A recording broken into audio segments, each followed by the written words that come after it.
So can I Rebecca, ask you a question? Is that going to be the 55, 150 plus 55? Is that going to be 205? That's 150 countries, yeah, 506 total missions. So that's with the ad, right? yeah, Okay, thank you. yeah. But that they're not going to add any countries. They're not going to add any areas. Rebecca sent this image to us in the group. This was interesting, and this is in the online article at the church newsroom at the Deseret News as well. When they announce it, if you look at that highlighted section, the 55 new missions, which will be created by simply adjusting the boundaries of existing missions, will bring the number of church missions around the world to 506. In other words, it's not that there's some drastic increase in the number of missionaries. It's just in areas where there already is a mission and there already are missionaries, they're going to take the 100 missionaries and split them into 2 missions. And now you have 2 missions of 50 missionaries each. This is the game that's being played, I believe. I'd welcome evidence to the contrary. I'm to the point where the church has lied to me so many times that it's their responsibility to prove they're telling the truth. It's not my responsibility to give them the benefit of the doubt. Your guys' thoughts on the number of new missions added? Well, the first thing I thought when that big number came out, 55, I thought, okay, here we go. President Nelson did the big, exciting temple announcements.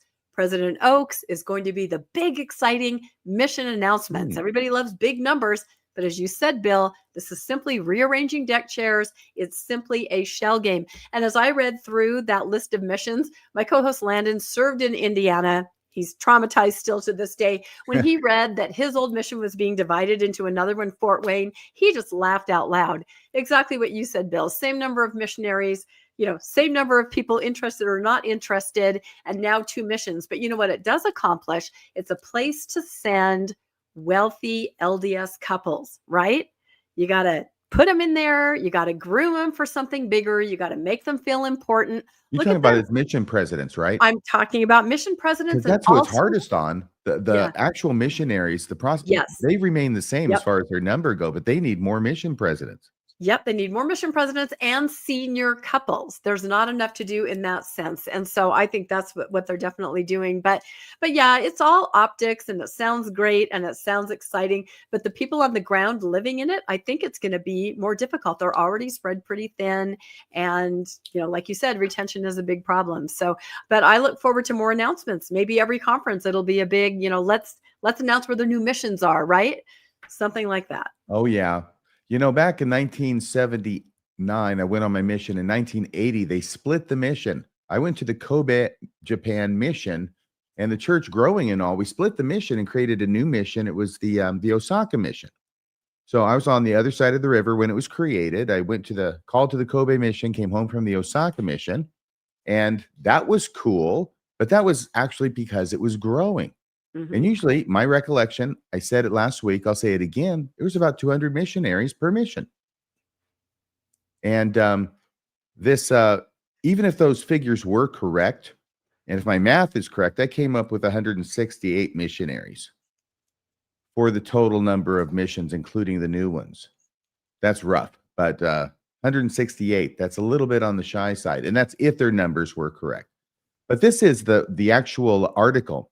So everybody knows throughout the week, we have a newscast thread, text thread, and we'll send articles that are coming up so that we all know about them. Yes, Rebecca does the lion's share of the texting of those articles. She's great at it. But here's the one that got texted either yesterday or the day before about this. And I read down, and this was the thing that jumped out at me. So I circled it and sent it back to everybody. And that's what you're looking at on your screen. The 55 new missions, which will be created by adjusting the boundaries of existing missions. Yeah, well, think about numbers. Okay, when a temple was announced, when we were all younger, or you guys joined later, but it meant that area had finally reached a tipping point of righteousness and members and being ready. It meant an upward trajectory, right? The temple meant something amazing had happened in that area, and they had gotten there, they'd achieved it. Missions too. It used to mean when you opened a new mission, something amazing had happened. The people were ready. There were people beating down the doors to join the church. These are false fronts, right? People think that something is behind them, supporting them, but they're Mhm. not. It's simply an arbitrary number thrown out, a Yes. mission opened, a temple built, and it's like Field of Dreams. They hope they will come if they Mhm. open the mission or build the temple. But it used to be the other way around. People had to kind of work toward it and get there, and it's not that way anymore. It is like a Potemkin village. Yeah, that's it. That's exactly right. But here's what they do, okay? On the off chance that they're going to tell you the truth, they're not going to just say the sentence, the 55 new missions will be created by adjusting the boundaries of existing missions, period. You take that bad news and you stick it in a clause in the middle of a paragraph the way they did here. So instead of that being the point of the sentence, the point is that it will bring the number of church missions around the world to 506.